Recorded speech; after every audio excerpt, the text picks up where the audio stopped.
Then move to the condenser or the barometric jet.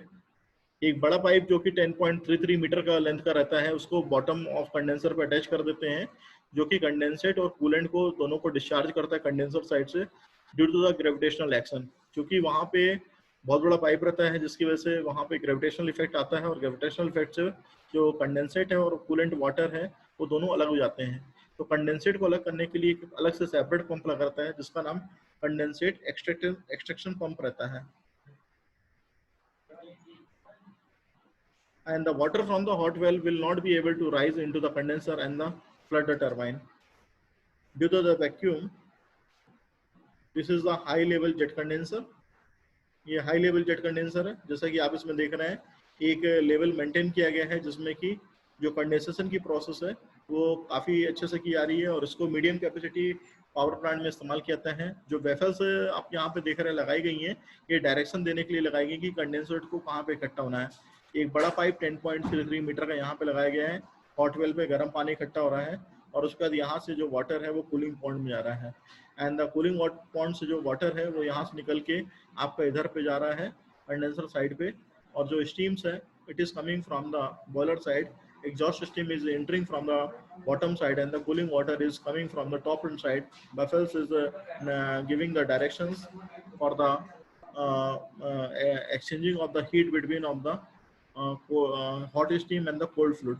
ठीक है, तो यहाँ पे जो आप देख रहे हैं एक लेवल बना हुआ है more than 10.33 meter of barometric head.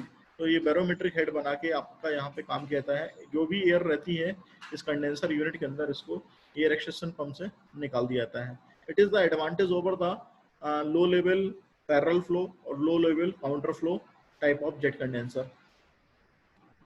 Ejector type का कंडेंसर, ये जो कंडेंसर थोड़ा सा अलग सा रहता है। यहाँ पे कंडेंसर के टॉप साइड पे कुछ 6 मीटर का एक पाइप रहता है और सेंट्रीफ्यूगल पंप रहता है जो कि बहुत सारे नोजल्स के थ्रू पास होता है, और after the working it is passing through the convergent divergent nozzle. एक नॉन रिटर्न वाल्व लगा रहता है जो कि पानी के फ्लसेस को या बोलना चाहिए रसेस को कम करता है from the hot well side से, जो कि इंजन साइड से आ रहा था, और कूलिंग वाटर की सप्लाई को प्रिवेंट करता है कि कूलिंग सप्लाई की जो रिक्वायरमेंट है वो फेल ना होने पाए। And momentum of flowing water is used to remove the mixture of condensate and coolant from the condenser without the use of any extraction pump।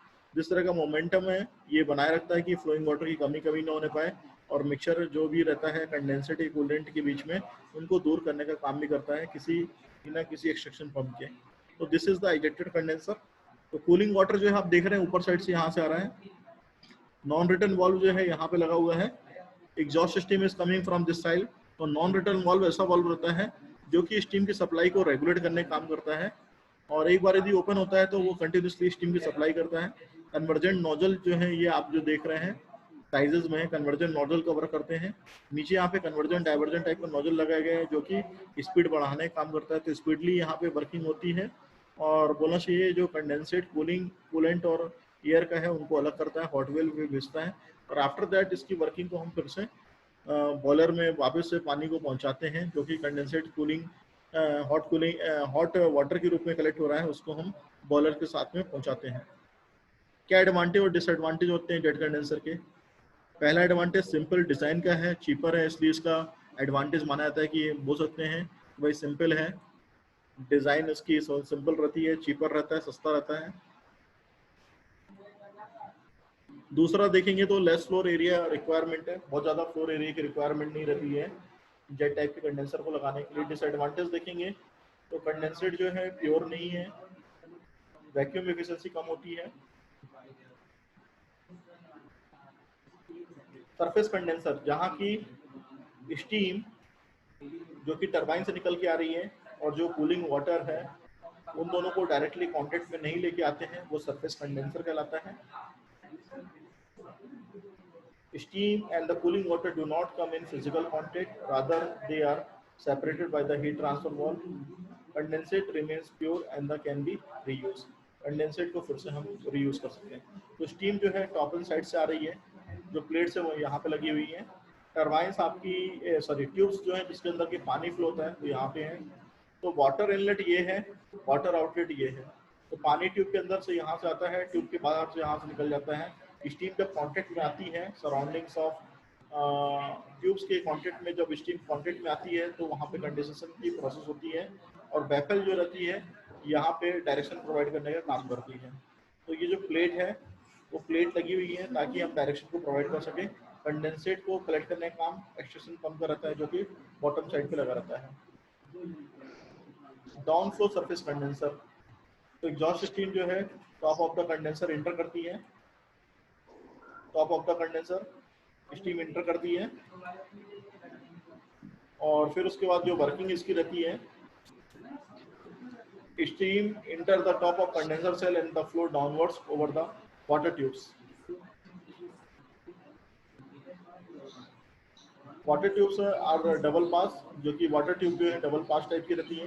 Cold water flow in the lower side first and then in upper side in the reverse direction which enables the maximum heat transfer। तो down flow surface condenser जो आप देख रहे हैं इस तरह का रहता है जिसमें की वर्किंग होती है ऑन द साइड्स और ट्यूब्स लगी हुई हैं जो आप देख रहे हैं यहाँ पे ट्यूब्स लगी रहती हैं। एयर कूलिंग सेक्शन बैफल जो रहता है वो इधर साइड पे रहता है। Two air extraction pump air को निकालने का काम करता है। Two condensate air extraction pump यहाँ पे रहता है बॉटम साइड पे। Central flow surface condenser, the steam flow radially inward, जितना भी है इनवर्ड साइड पे रहता है। The condensate is collected, condensate को कलेक्ट कर लिया जाता है at the bottom of the shell from where it is taken out by the condensate extract from. The steam get access to the entire periphery of the tubes and thus a larger surface area for the heat transfer is available, क्योंकि ये बहुत बड़ा surface area रहता है जहाँ पे कि आप कंडेंसेशन की प्रोसेस देख रहे थे, तो वहाँ पे आपका सरफेस एरिया ज़्यादा होने की वजह से हीट ट्रांसफर ज़्यादा हो सकता है as compare to the down type. तो this is type the central flow surface condenser. यहाँ पे आप देख रहे हैं ज़्यादा सरफेस एरिया मिल रहा है जिसकी वजह से कि हम स्टीम को कंडेंस कर सकते हैं। तो एग्जॉस्ट स्टीम का जो एरिया है वो कई जगह से इंटर करती है और जो वाटर सर्कुलेशन वो ट्यूब्स के अंदर ही होता है। तो सेंट्रल फ्लो सरफेस कंडेंसर जो है अनदर टाइप का है। Inverted flow condenser, steam inter जो है बॉटम ऑफ द सेल हो रही है और एयर एक्सट्रैक्शन पंप जो है कनेक्टेड टॉप में है, टॉप साइड पे लगा रहता है। Steam flow upward first and the subsequently return to the bottom of the condenser. Steam जो है ऊपर साइड पे फ्लो हो रही है और subsequently bottom of the condenser वो मूव करती है। The condensate extraction pump is connected at the bottom of the cell to extract the condensate। जो स्टीम कंडेंसेट एक्सट्रैक्ट पंप रहता है उसको बॉटम साइड पे लगाते हैं ताकि कंडेंसेट को इजीली कलेक्ट कर सके। This is the evaporative steam condenser. Moist air जो कि यहाँ पे फैन के द्वारा निकाली जाती है, steam is coming from the sides and the cooling water is supplying from the sides. Condensate is coming from the sides, cold air is supplying from the side. तो जो सम्प है यहाँ पे कंडेंसेट को कलेक्ट कर लिया जाता है, मेकअप वाटर की सप्लाई जो बाहर से की जाती है and pump it is using for the again supply of the cooling water. The evaporation of some cooling water provide the cooling effect, thereby steam condense। Steam to be condensed is passed through the grill tubes and the cooling water is sprayed over the outer surface of tubes। The evaporative condenser are more suitable for the small plants where supply of the cold water is limited। जितने भी evaporative condenser हैं ये small plant के लिए capable रहते हैं या suitable रहते हैं जहाँ की कोल्ड वाटर की सप्लाई को लिमिटेड रखा जाता है। Advantage of surface condenser, high vacuum efficiency, pure condensate मिलता है, लो क्वालिटी कूलिंग वाटर को यूज कर सकते हैं। एक्सपांसन जो स्टीम पर रहता है हायर प्रेशर रेशियो पे रहता है। डिसएडवांटेज जो रहते हैं लार्ज अमाउंट में वाटर रिक्वायरमेंट रहती है, कंस्ट्रक्शन जो है कॉम्प्लिकेटेड रहता है, कॉस्टली मेंटेनेंस रहता है, लार्ज फ्लो एरिया की रिक्वायरमेंट रहती है। This is the disadvantage of the surface condenser. तो वैक्यूम एफिशिएंसी जहाँ पे कि रिड्यूसिंग प्रेशर पे हम काम कर सकते हैं वो वैक्यूम एफिशिएंसी में काम आता है। कंडेंसेट हमारा प्योर मिल रहा है, लो क्वालिटी का कूलिंग वाटर हम इस्तेमाल कर सकते हैं, ये बहुत बड़ा एडवांटेज है। और एक्सपांसन ऑफ स्टीम को ज़्यादा प्रेशर रेशियो पे इस्तेमाल कर सकते हैं। डिसएडवांटेज यदि बात कर रही जाएगी तो बहुत ज़्यादा अमाउंट में पानी को चाहिए रहता है, मेंटेनेंस उसको कॉस्टली पड़ता है, स्किल लेवल की जरूरत पड़ती है और लार्ज फ्लोर एरिया रिक्वायरमेंट रहता है। What are the comparison of the jet and the surface condenser? तो जेट कंडेंसर में यदि बात करेंगे तो कूलिंग वाटर और स्टीम मिक्सअप हो रहा है जैसा कि हमने बताया, स्मॉल फ्यूल एरिया की रिक्वायरमेंट रहती है। Condensate can not be used as the feed water to the boiler unless it is free from the impurities. Condensate को दोबारा यूज नहीं कर सकते क्योंकि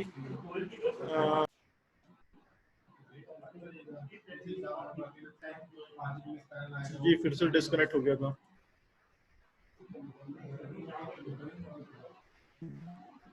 स्क्रीन शेयर हो रही है क्या? डिस्कनेक्ट हो गया था फिर से। स्क्रीन शेयर हो रही कि नहीं हो रही है? नहीं हो रही है लग रहा। रुक जाइए, नहीं हो रही सर। अभी कर नहीं हो रही है। कर रहे बस वही गया, 5 मिनट का काम और है। हाँ सर नहीं हो रही स्क्रीन शेयर। अब हो रही ना? हाँ सर अब आ गई। हो गई सर हो गई। तो इसमें जो है आ गई सर। प्लीज सर हो गई। माइक म्यूट करिए। हाँ आ गई, मेरे पे भी आ गई सर। माइक को म्यूट करिए सभी लोग। तो जेट कंडेंसर की बात कर रहे थे। पहला, cooling water steam mix up require small floor area.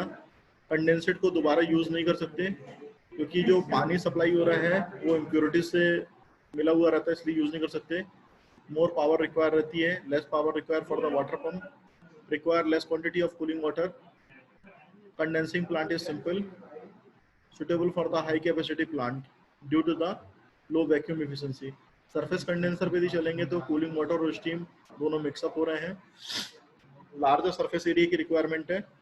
Condensate can be used as a feed water to the boiler as is not mix with the cooling water. Less power की requirement रहती है, more power की requirement रहती है। Require large quantity of cooling water. Condensing plant जो रहता है complicated रहता है and the more suitable for the high capacity plant as a vacuum efficiency is high.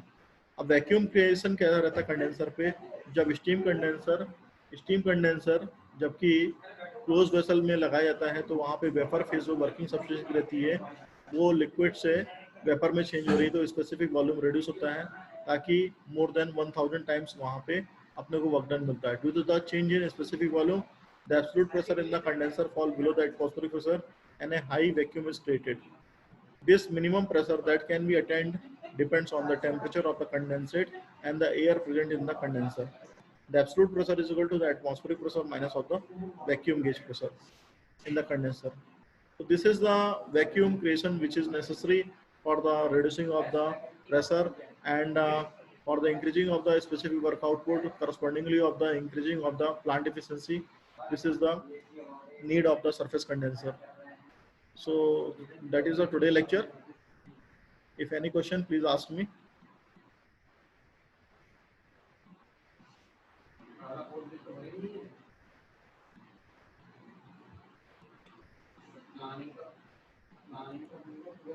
Okay. Attendance में बताइए कौन कौन है? सर 44।